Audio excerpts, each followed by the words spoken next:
Arabic language ഹബിൻ്റെ ഇപ്പോഴത്തെ ഏറ്റവും important ആയിട്ടുള്ള കോഴ്സാണ് മെഡിക്കൽ കോഴ്സ്, അതായത് spoken Arabic four medical professionals.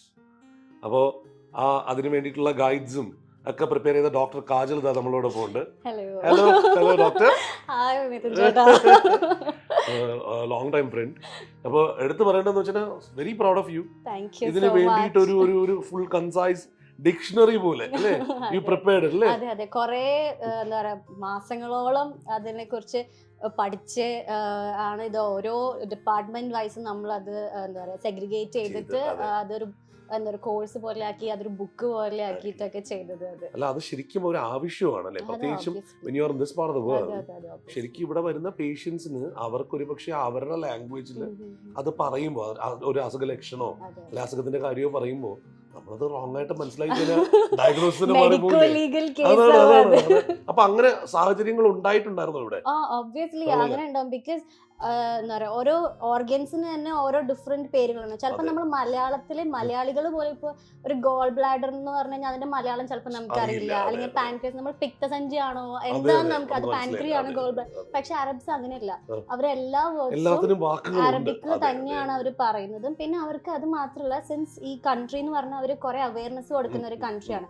Even അൾട്രാസൗണ്ട്സ് ആണെങ്കിലും ബ്ലഡ് ടെസ്റ്റ് ആണെങ്കിലും ബയോപ്സി ആണെങ്കിലും കണ്ടിന്യൂസ് റെഗുലർ ആയിട്ട് ഇവിടെ ചെയ്യുന്ന ആൾക്കാരാണ്. അപ്പൊ അവർക്ക് അതിനെ കുറിച്ച് നോളജും ഉണ്ട്.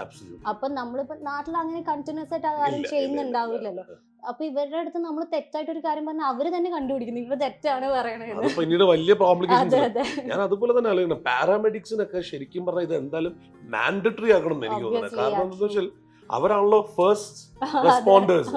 ഈ ഫസ്റ്റ് റെസ്പോണ്ടേഴ്സ് അവിടെ എത്തിക്കഴിയുമ്പോൾ ഇവർ ആ സമയത്തുള്ള പാനിക്കിൽ പറയുന്ന കാര്യം എങ്ങനെ മനസ്സിലാക്കുന്നോ അതിനനുസരിച്ചാണ് ഇത് ചെയ്യുന്നത്. ഐ മീൻ അല്ലെങ്കിൽ ബാക്കിയെല്ലാം ആക്ഷനിലല്ലേ നടക്കുന്നു അല്ലേ? അപ്പോൾ അങ്ങനെയുള്ള മെഡിക്കൽ പ്രൊഫഷണൽസിന് എല്ലാവർക്കും തന്നെ ഇത് ശരിക്കും പറഞ്ഞാൽ ഇതൊരു ഞാൻ പറഞ്ഞില്ല ഇപ്പൊ ഇതുവരെയും ഇവിടെ ഇത് മാൻഡറ്ററി അല്ല, പക്ഷെ I think it should be made.